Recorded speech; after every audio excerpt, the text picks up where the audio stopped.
तो dear students, मैं Kapil Sharma, physics faculty प्रज्ञा academy Gangapur city, एक बार फिर से आप सबका हमारे ऑनलाइन यूट्यूब चैनल प्रज्ञा एकेडमी गंगापुर सिटी पर हार्दिक स्वागत करता हूं। हम लोग इंग्लिश मीडियम में बर्नौलीज इक्वेशन और उसके एप्लीकेशंस के बारे में पढ़ चुके थे। अब आज अपन जो नया टॉपिक पढ़ेंगे, उसका पहले टॉपिक का जो नाम है वो है ई फ्लक्स स्पीड। क्या है हमारा जो नया टॉपिक है वो क्या है? ई फ्लक्स स्पीड। ई फ्लक्स स्पीड आप सब लोग भी जानते हो। एक बार मैं समझाता हूँ कि मान लो कोई कंटेनर है, उस कंटेनर में कोई फ्लूइड भरा हुआ है, या आपके घर की टंकी है, उस टंकी में फ्लूइड भरा हुआ है, उसके बेस पे क्या लगा रहता है? एक नल लगा रहता है। जैसे आप खोलते हो उस नल को, उस टैब को, तो क्या आता है? उसमें से पानी आता है। Clear?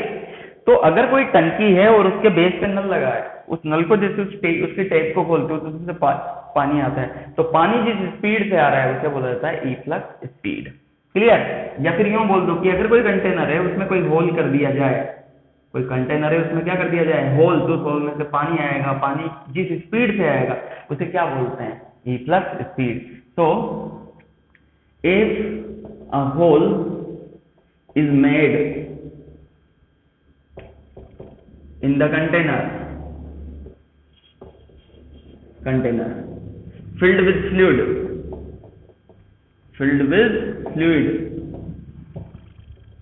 then the speed of the fluid coming out of the hole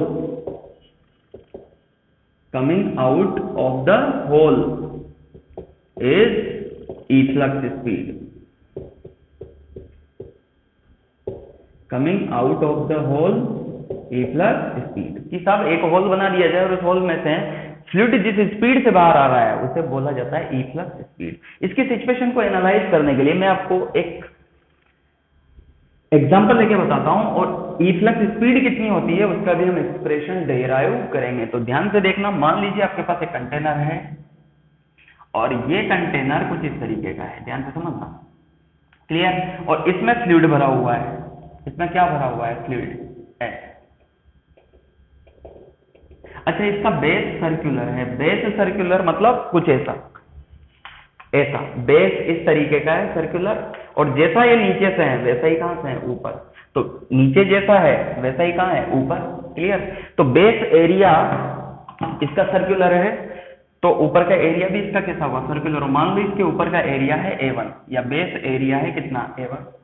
तो A1 यहां पे हम क्या ले रहे हैं? A1 equal to base area of container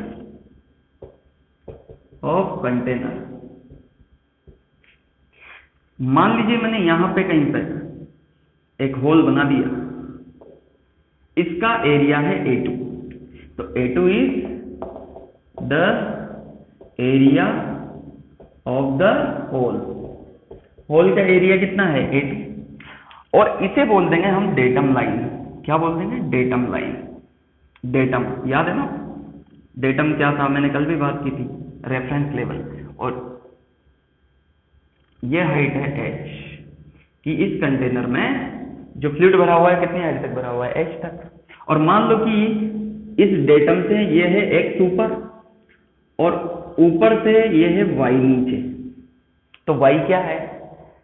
top से इस वाले होल की डेप्थ, और x क्या है? डेटम से इस होल की हाइट। तो y बराबर अपन h माइनस एक्स भी तो लिख सकते हैं। तो y बराबर कितना हो जाएगा? h minus x. क्लियर?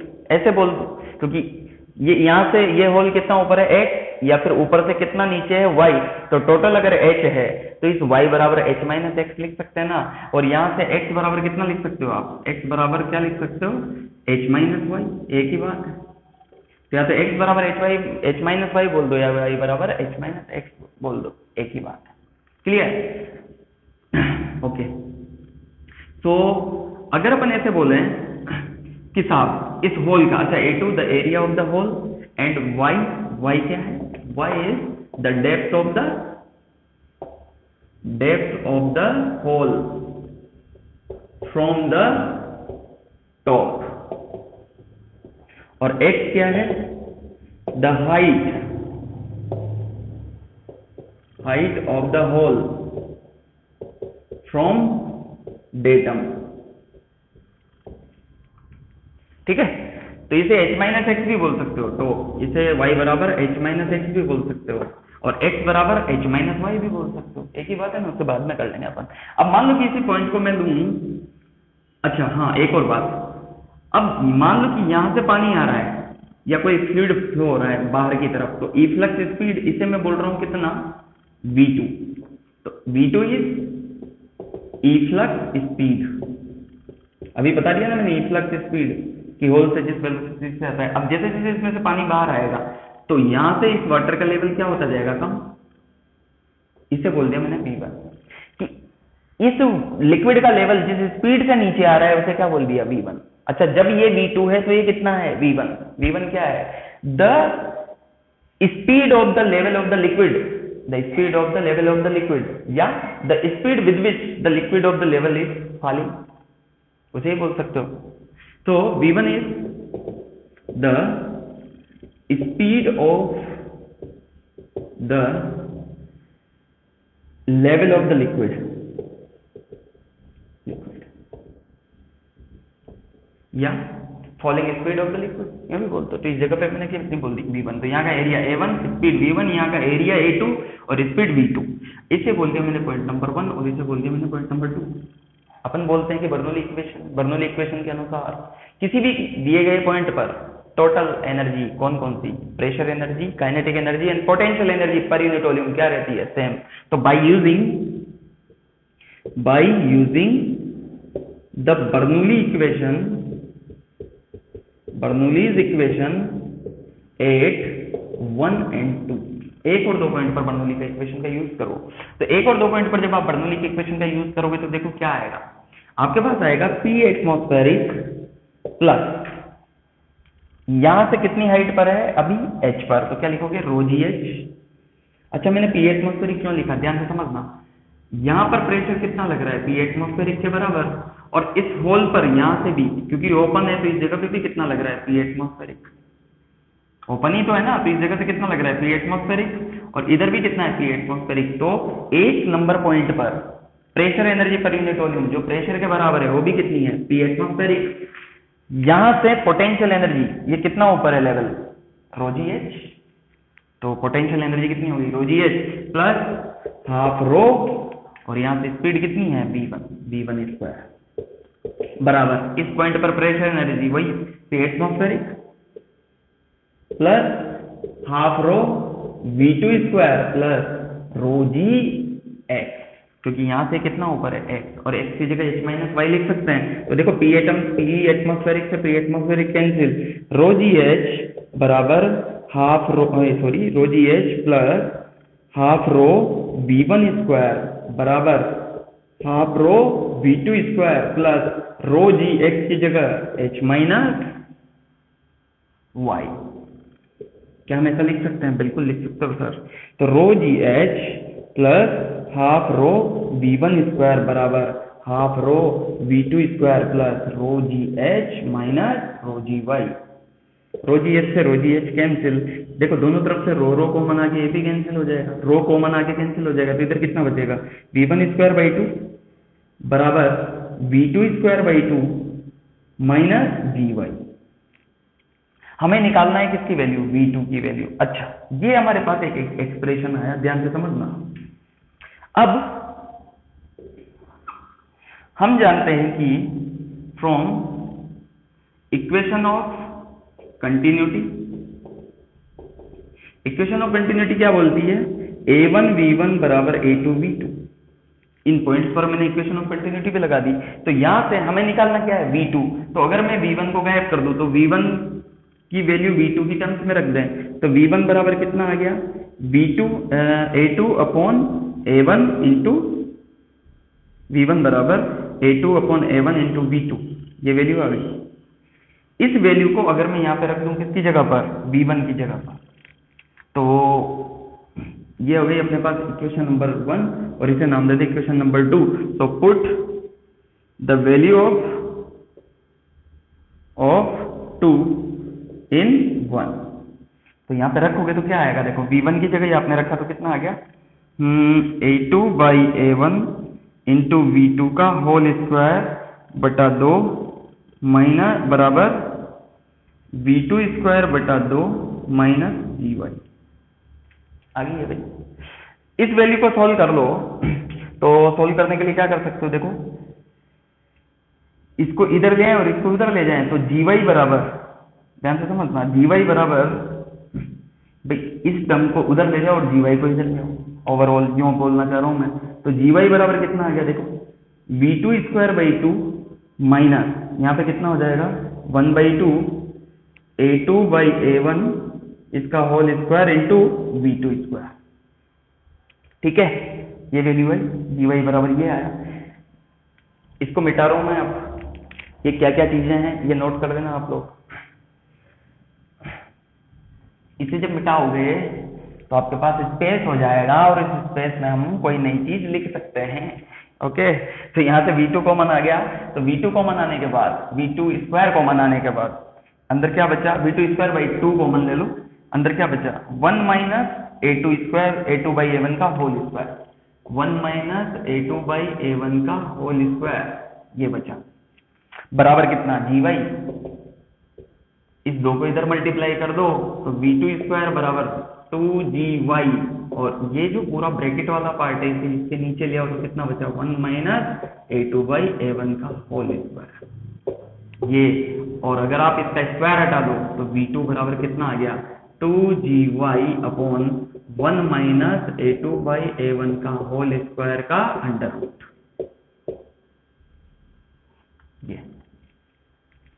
ये आपका V2 जो डिजायर्ड रिजल्ट है दैट इज इफ्लक्स स्पीड। ध्यान से देख लो इस एक्सप्रेशन को, V2 बराबर अंडर रूट 2GY, ब्रैकेट में है पूरा पार्ट, इसे ध्यान से देखना 1 माइनस A2 बाई A1 का होल स्क्वायर, ये value, this is efflux speed.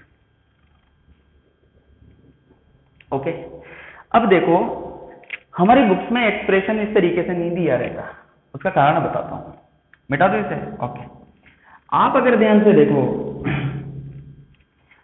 तो हम लोगों ने यहां पर एक चीज लिखी इक्वेशन ऑफ कंटिन्यूटी, V1 बराबर A2 बटा A1 इंटू V2। अब इन बुक्स किताबों में किस तरीके से लिखा रहता है, किताबों में ये एक्सप्रेशन कुछ किस तरीके से लिखा होगा उसे आपको बताता हूं मैं। बुक्स ये वैल्यू लिखी रहती है V2 की अंडर रूट 2GY, क्या लिखी रहती है, इफ्लक्स स्पीड कितनी लिखी रहेगी 2GY। उसका रीजन है, अगर ये वैल्यू कब आएगी, ये वैल्यू तब आएगी if A1 is very very greater than A2। मतलब अगर ये होल का एरिया, इस होल का एरिया, इसका ये जो होल है ना इसका एरिया, इसको कितना लिखा था अपन ने A2, ये बहुत कम है किससे A1 से।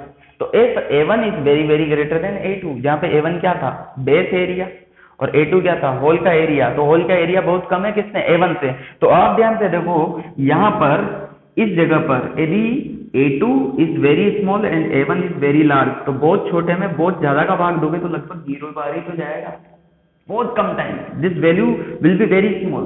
Then if A1 is greater than A2, then A2 by A1 is approximately 0। तो अगर A2 by A1 approximately 0, तो यहां पर V1 की वैल्यू कितनी आ जाएगी, V1 की वैल्यू कितनी हो जाएगी, V1 की वैल्यू इज अप्रोक्सीमेटली 0। और बेटा V1 की वैल्यू यदि अप्रोक्सीमेटली 0, मतलब ये वैल्यू अगर लगभग 0 होगी, ये वैल्यू लगभग 0 होगी, तो फिर देखो A2 बटा A1 की वैल्यू लगभग कितनी होगी 0। इसको यहां पे रखोगे तो V2 बराबर कितना आ जाएगा अंडर रूट 2GY, क्योंकि देखो 1 माइनस 0 तो नीचे 1 बचेगा, तो आपकी स्पीड कितनी आ जाएगी V2 बराबर अंडर रूट 2GY। तो ये कब आएगा, ये तब आएगा जब A1 is very very greater than A2। मतलब जो आपका जो ये ऊपर वाला एरिया है इसकी वैल्यू होल की एरिया से बहुत ज्यादा दी जाए, क्लियर। और जैसे टंकी थोड़ी चौड़ी सी होती है, नल की जो टोटी है उसका एरिया बहुत कम होता है, तो उस जगह पर ये स्पीड V1 नहीं रहेगी, ये स्पीड लगभग कितनी हो जाएगी 0, क्लियर। तो इस जगह से जो वेलोसिटी निकलेगी, जो पानी निकलेगा, जो लिक्विड निकलेगा, उसकी इफ्लक्स स्पीड अंडर रूट कितनी आएगी 2GY। और आपसे पूछा जाए कि इफ्लक्स स्पीड कितनी होती है, वो इतनी होती है सर। और ये कब होती है कि सर जब A2 बहुत कम हो किसकी अपेक्षा, A1 की अपेक्षा। क्लियर। तो ये जब आप क्या लगाओगे, ये अप्रोक्सीमेशन लगाओगे तो V2 बराबर कितना आ जाएगा, अंडर रूट 2G। क्लियर। अब कभी कभार क्या होता है कि आपको डायरेक्ट सवाल में अब सर ये लिखें या ये लिखें, तो कभी कभार यूं बोल दिया जाता है सवाल में, या तो अप्रोक्सीमेशन दे देगा, और अगर नहीं देता है तो मैक्सिमम क्वेश्चन में आप इसी फॉर्मूले का यूज करो। क्लियर। V2 बराबर अंडर रूट 2GY, आपके सवाल सॉल्व हो जाएंगे। और हाँ, आपको सवाल में अगर ऐसा लगता है ऑप्शंस देख के या किसी भी और तरीके से, तो फिर प्रॉपर तरीका ये होगा। क्लियर। लेकिन हमारा मैक्सिमम टाइम इन्हीं से हमारा काम चलता है। तो efflux speed under root 2GY कब होती है, जब ये जो बेस एरिया है, इसकी वैल्यू इस होल एरिया से क्या हो, बहुत ज्यादा। तो यहाँ की स्पीड लगभग कितनी हो जाएगी, 0। और इस जगह पर जो फ्लूइड निकलेगा वो कितने से निकलेगा, under root 2GY। Clear. Okay. अब देखो ध्यान से, यहाँ पे जो V2 आया इसकी वैल्यू कितनी आई, अंडर रूट 2GY। तो ये जितनी हाइट तक लिक्विड है, ये y हाइट वही है। क्लियर। अब मैं इसे मिटा रहा हूं। तो इफ्लक्स स्पीड हम लोग निकाल चुके। इफ्लक्स स्पीड का इसे नोट कर लेना आप। तो इफ्लक्स स्पीड हमने अप्रोक्सीमेशन लगा के और सिंपल मैनर में वैसे भी लिख लिया। अच्छा, तो इफ्लक्स स्पीड मैं एक बार फिर लिख देता हूं। इफ्लक्स स्पीड V2 बराबर कितना आया था, under root 2GY upon 1 minus A2 by A1 का होल स्क्वायर। ये तो simple. And if A2 is very less than A1, A2 is very less than A1, या A1 is very greater than A2, एक ही बात है। तो V1 is approximately कितना हो जाएगा, 0। उस केस में जो V2 आएगा वो कितना आएगा, अंडर रूट 2GY। तो ये जनरली हम इसी के हिसाब से सवाल सोल्व करते हैं। तो V2 किस पर डिपेंड करता है, लेवल ऑफ द लिक्विड पर। इससे जितना हाइट पर लिक्विड है उस पर। यदि Y 0 हो जाएगा तो यहाँ से पानी निकलना क्या हो जाएगा, बंद, या लिक्विड निकलना यहाँ से क्या हो जाएगा, बंद। चलिए नोट करो सर इसे। ओके। अब एक बात बताओ। पहला इंपॉर्टेंट पॉइंट कि ये वैल्यू कब होती है, जब A2 is approximately less than A1। दूसरा important point, second important point, V2 जो स्पीड है, it is with respect to the container, with respect to the container.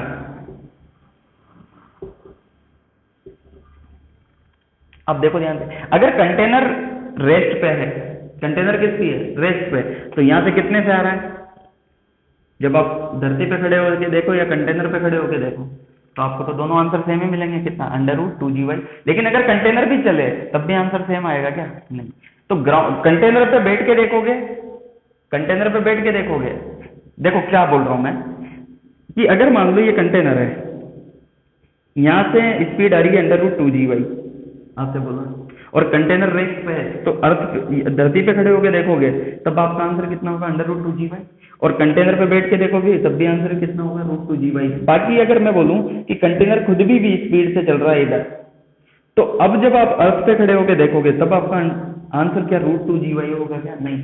तब आपका आंसर होगा रूट 2GY प्लस V, क्योंकि अर्थ पे खड़े होगे तो फिर इसकी कंटेनर की स्पीड भी इसमें क्या हो जाएगी, 8 हो जाएगी। लेकिन अगर कंटेनर पे बैठ के देखोगे, भले ही कंटेनर चल रहा हो, उस केस में जो स्पीड है वो कितनी रहेगी, रूट 2GY। तो कंटेनर के रेस्पेक्ट में होती है ये कौन, V2। ये फ्लक्स स्पीड जो अपन लिखते हैं कितनी, under root 2GY। It is with respect to the container या with respect to the ground, it is with respect to the container. And when container start moving, तो ग्राउंड पे बैठ के देखोगे तो आपका आंसर बदल सकता है। इसलिए हमेशा ध्यान रखो, ये जो स्पीड है किसके रेस्पेक्ट में है, with respect to the container. Okay, note करो इसको। चलिए, तो ये बात हो गई सर किसमें, इफ्लक्स स्पीड के बारे में। किसके बारे की बात हो गई, इफ्लक्स स्पीड के बारे की। अब हम लोग बात करते हैं इफ्लक्स स्पीड के बाद हॉरिजॉन्टल रेंज। कैसे, ध्यान से सुनिएगा। मान लो वही कंटेनर है, और उसी कंटेनर में आपने क्या किया, आपने होल क्रिएट कर दिया यहाँ पर, वही y नीचे,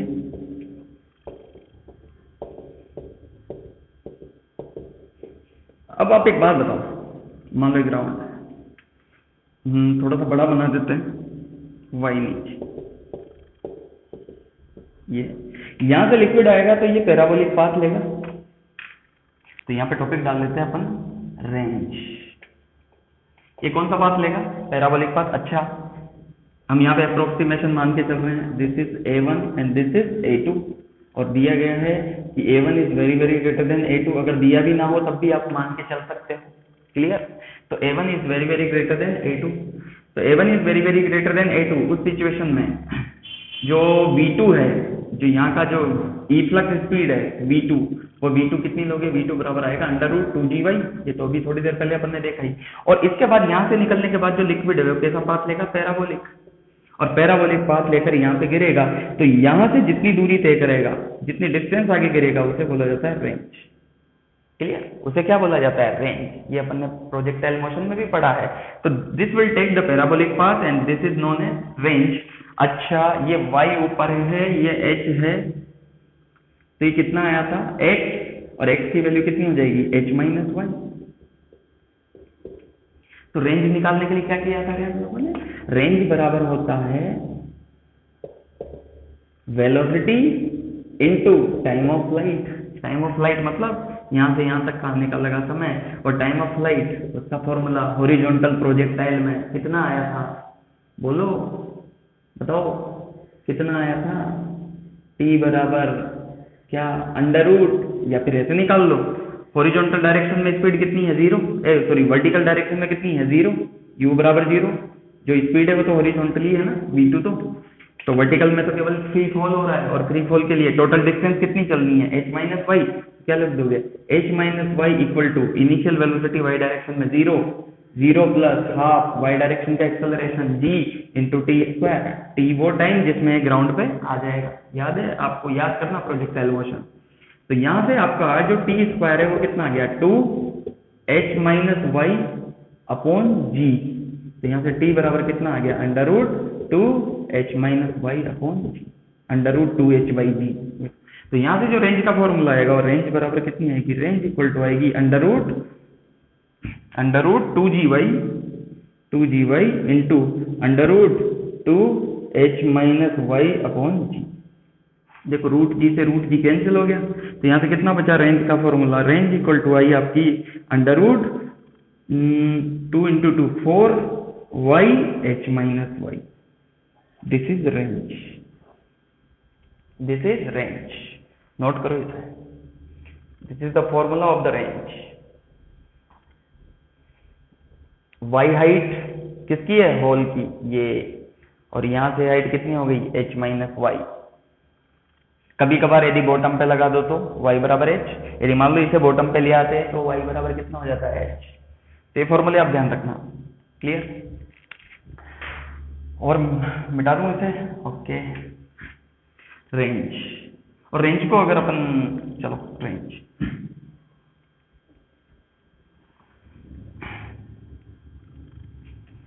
रेंज आ गई सर।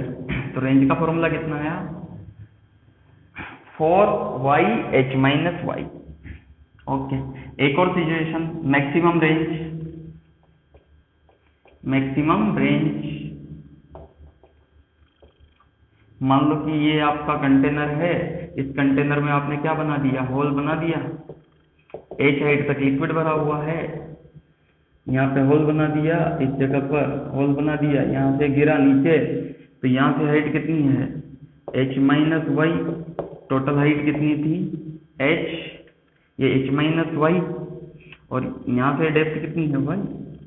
एक ही बात है ना, कहने का मतलब ये y हो गया तो ये h माइनस वाई तो बचा।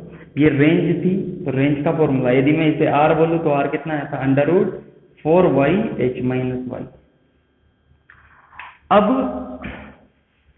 अगर मैं आपसे पूछूं कि what is maximum range, maximum range, तो मैक्सिमम रेंज कब होगी? मैक्सिमम रेंज, तो for maximum range, max range d r upon d y. D r upon d y, क्योंकि देखो आर किस पे डिपेंड कर रही है, वाई पे। D r upon d y must be equal to 0। याद है ना, मैक्सिमा मिनिमा के लिए जो डिफरेंशिएशन है, आर किसका फंक्शन है, वाई का, आर किस पे डिपेंड कर रहा है, वाई पे, तो d r upon d y must be equal to 0। D r upon d y must be equal to 0, तो इसका डिफरेंशिएशन करो। इसका डिफरेंशिएशन करोगे तो कितना आएगा, आप एक काम करो, इसे अंदर मल्टीप्लाई कर दो, तो इसे करोगे तो कितना आएगा, under root 4 h y minus y square. तो 4 तो का तो डिफरेंशिएशन होगा ही नहीं, क्या होगा, पहले तो इसे पूरे को किसकी तरह मान लो, किसकी तरह मानते हैं, x की तरह, तो कितना हो जाएगा 1/2 रूट एक्स, तो 1/2 रूट एक्स की जगह कितना हो जाएगा 4 h y minus y square into अंदर वाले के डिफरेंशिएशन से मल्टीप्लाई।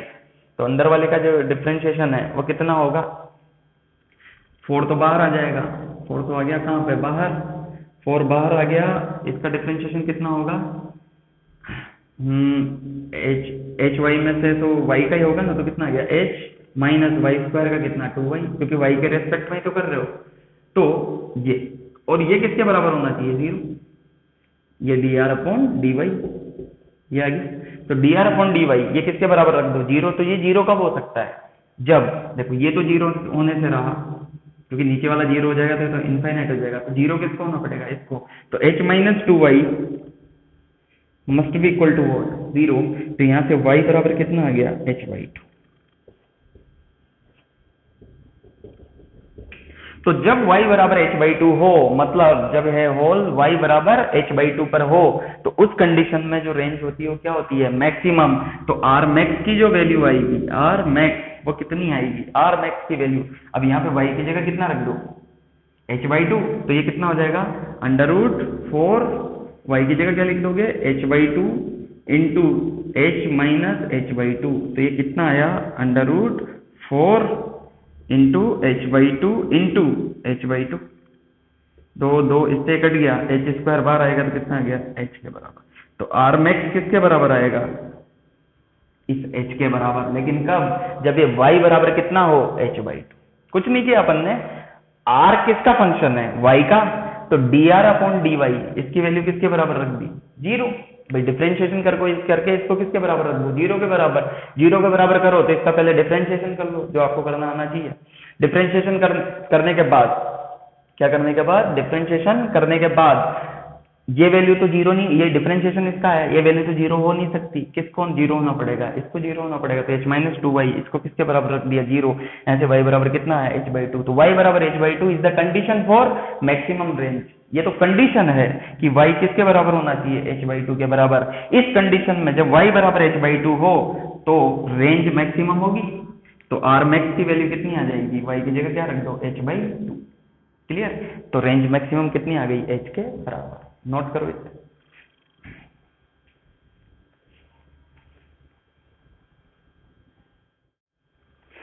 अच्छा अगला केस, यदि मैं आपसे पूछूं कि मान लो आपसे पूछा जाए कि हमने क्या किया, एक कंटेनर लिया और उस कंटेनर उसकी मैं कितनी हाइट तक, h हाइट तक लिक्विड भरा हुआ था, क्या भरा हुआ था, h हाइट तक क्या भरा हुआ था लिक्विड, और इस h हाइट तक लिक्विड जो भरा हुआ था, इस h हाइट के लिक्विड में 2 होल किए, अच्छा नहीं एक ही होल किया, मान लो अभी यहाँ पर y ऊपर से y, ठीक, ओके, ध्यान से समझ।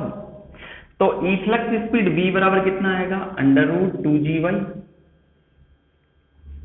ठीक। अच्छा ये फ्लूइड यहां से निकल के यहां पे गिरेगा, तो रेंज कितनी आएगी रे, अभी निकाला था अपन ने, r बराबर कितना होता है velocity into time of flight, अच्छा time of flight under root 2h/g, तो हाइट 2h/g जो बचा था वो h माइनस y तो बचा था, याद है ना, टाइम ऑफ फ्लाइट निकालता था v into under root 2h minus y/g, और v की जगह कितना रख दोगे अंडर रूट 2gy, तो under root 2gy into under root 2h minus y upon g, root g से रूट g कैंसिल, r बराबर कितना आ गया under root 4y h minus y। ये रेंज निकल के आई जब हमने ऊपर से कितनी हाइट पे किया है इसे, y हाइट, ओके। अगर मान लो,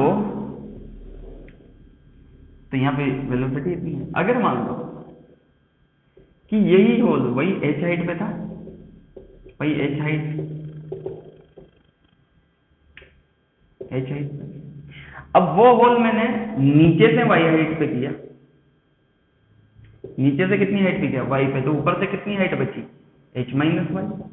पहले नीचे से h माइनस वाई था, नीचे से कितना था h माइनस वाई, और ऊपर से क्या था y। अब मैंने इसे रिवर्स कर दिया, ऊपर से तो h माइनस वाई और नीचे से y, तो इफ्लक्स स्पीड कितनी लिखोगे, √2gy, लेकिन y कहाँ से रहती है, वो ऊपर से, ध्यान से देखना, √2gy जो इफ्लक्स स्पीड लिखते हो वो ऊपर वाली y लिखते हो या नीचे वाली y लिखते हो, ऊपर वाली, तो y तो हमने पहले मान लिया था। अब यही हाइट किसके बराबर हो गई, h माइनस वाई, तो अभी इफ्लक्स स्पीड कितनी आएगी, 2gy या 2gh minus Y, 2gh minus Y.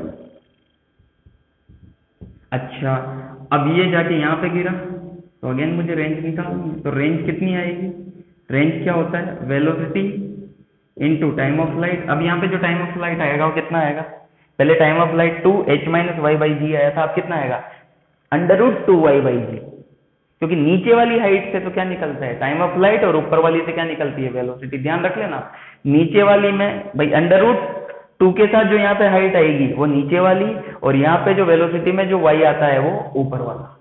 ठीक है, तो यहाँ पे क्या लिखोगे, v की जगह तो √2g h माइनस वाई, और टाइम ऑफ फ्लाइट जो लिखोगे वो क्या लिखोगे, अब नीचे वाली हाइट लोगे ना 2h बाई जी में, तो 2 और ये कितना हो गया, y बाई जी।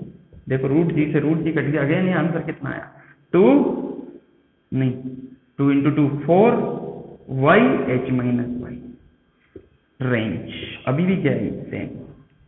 कहने का मतलब these are the two situation, अगर आप ऊपर से y हाइट पे होल करो या नीचे से y हाइट पे होल करो, रेंज क्या होगी, सेम। क्या टाइम ऑफ फ्लाइट सेम होगा, नहीं। देखो यहाँ पे टाइम ऑफ फ्लाइट ये आया था, यहाँ पे टाइम ऑफ फ्लाइट ये आया है, तो इस केस में टाइम ऑफ फ्लाइट की value √2h minus Y by g. Velocity of efflux कितनी आई, √2gy। तो वेलोसिटी ऑफ इफ्लक्स में ऊपर वाली हाइट, और टाइम ऑफ फ्लाइट में ये जो h माइनस वाई है, ये वाली हाइट, ये है h माइनस वाई। इस जगह पर वेलोसिटी ऑफ इफ्लक्स √2g और h माइनस वाई, क्योंकि ये वाली लिखते हैं वेलोसिटी में, और टाइम ऑफ फ्लाइट कितना आया था, √2y बाई जी। लेकिन दोनों का मल्टीप्लिकेशन जो रेंज है, दोनों का मल्टीप्लिकेशन क्या रहेगा, सेम। तो कहने का मतलब अब ऊपर से जितनी हाइट पे होल करो, यदि नीचे से भी उतनी ही हाइट पे होल कर दो, नीचे से उतनी ही हाइट पे होल कर दो, तो इफ्लक्स वेलोसिटी तो अलग अलग होगी, लेकिन रेंज क्या होगी, सेम। रेंज क्या होगी, सेम। इस कंसेप्ट को ध्यान रखना। एक holes are made at equal distance from top and bottom, then range is same। यदि टॉप और बॉटम से होल्स को सेम दूरी पर बनाया जाए, टॉप से यदि y दूरी पे था तो बॉटम से भी यदि y दूरी पर बनाया जाए, तो रेंज क्या रहेगी, same, but velocity of efflux will not remain same. Clear बात, this is also the important concept. Clear, okay.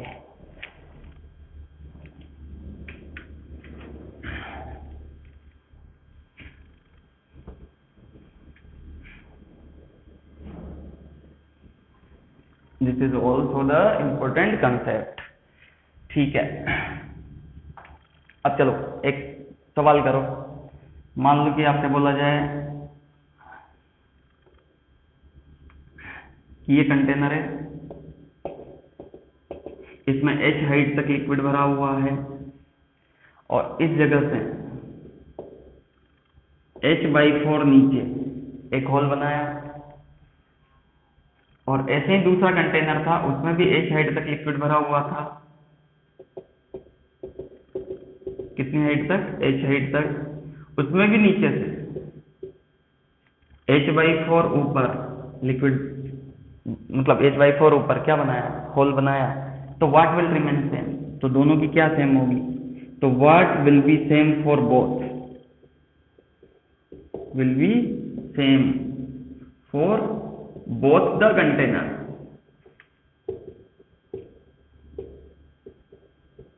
दोनों कंटेनर्स के लिए क्या चीज सेम रहेगी, A option, velocity of efflux,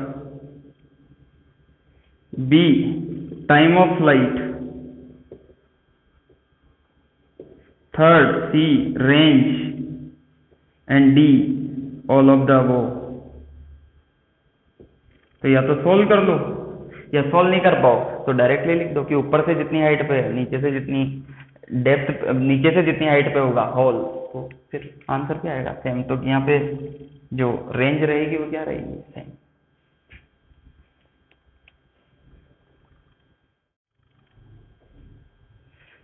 तो इसी क्रम को आगे बढ़ाते हुए अपना जो नेक्स्ट टॉपिक है वो क्या है, ध्यान से समझना, the reaction force due to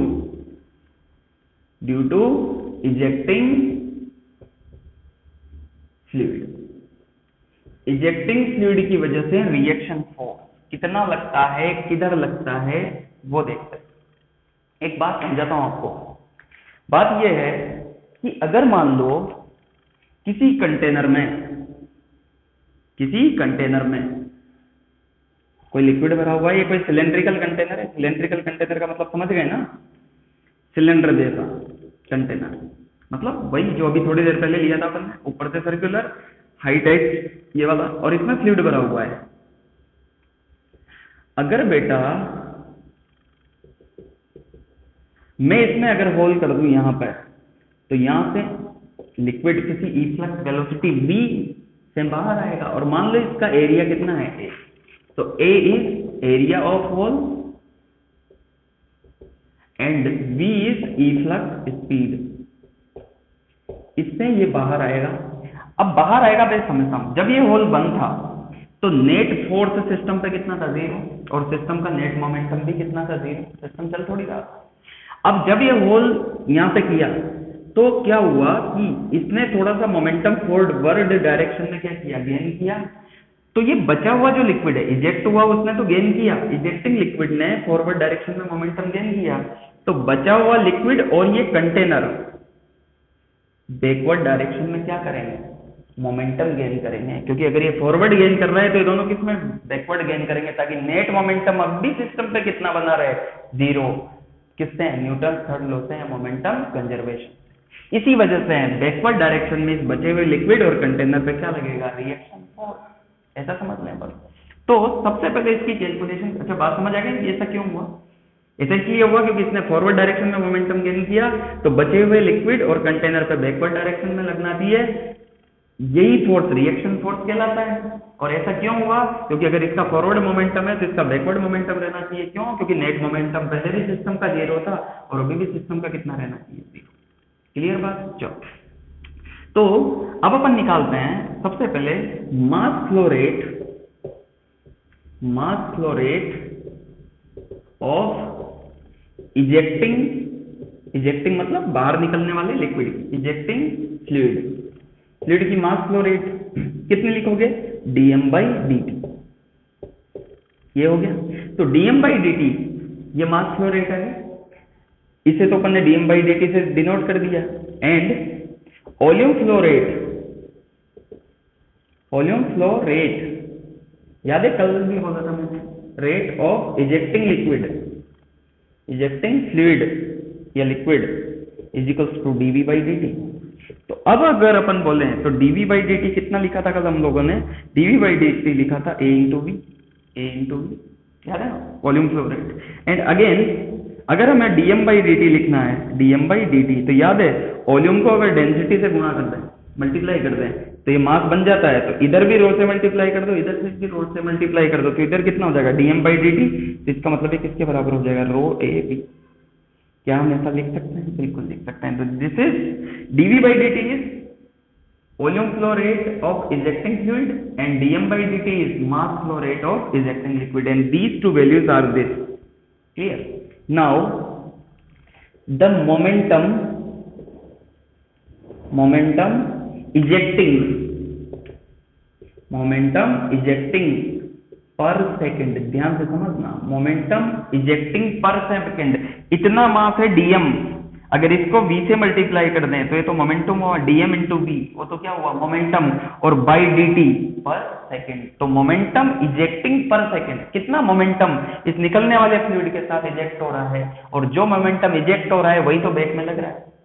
clear? अब ध्यान से सुनना, जितना मोमेंटम फॉरवर्ड में है उतना ही बैकवर्ड में है, और पर सेकंड जो मोमेंटम है वही तो क्या कहलाता है, फोर्स। तो मोमेंटम इजेक्टिंग पर सेकंड, मोमेंटम पर सेकंड वो क्या होता है, फोर्स। तो मोमेंटम इजेक्टिंग पर सेकंड उसे क्या बोलोगे, फोर्स। तो फोर्स बराबर कितना हो जाएगा, अगर अपन इससे किससे मल्टीप्लाई कर दें, v से, तो v into dm by dt, ये क्या कहलाता है, वही। अगर ये फॉरवर्ड में है तो ये उतना ही किसमें रहेगा, बैकवर्ड में, और यही क्या कहलाएगा, रिएक्शन फोर्स। तो मोमेंटम इजेक्टिंग पर सेकंड यही क्या कहलाएगा, reaction force. v dm by dt वो कितना हो जाएगा, v इंटू, और dm बाई dt कितना है था, रो ए वी, तो ये आपकी वैल्यू कितनी निकल जाएगी, रो ए वी स्क्वायर। इतना रिएक्शन फोर्स इजेक्टिंग फ्लूइड देता है, किस डायरेक्शन में, बैकवर्ड डायरेक्शन में। इसकी खास बात, it is just opposite to the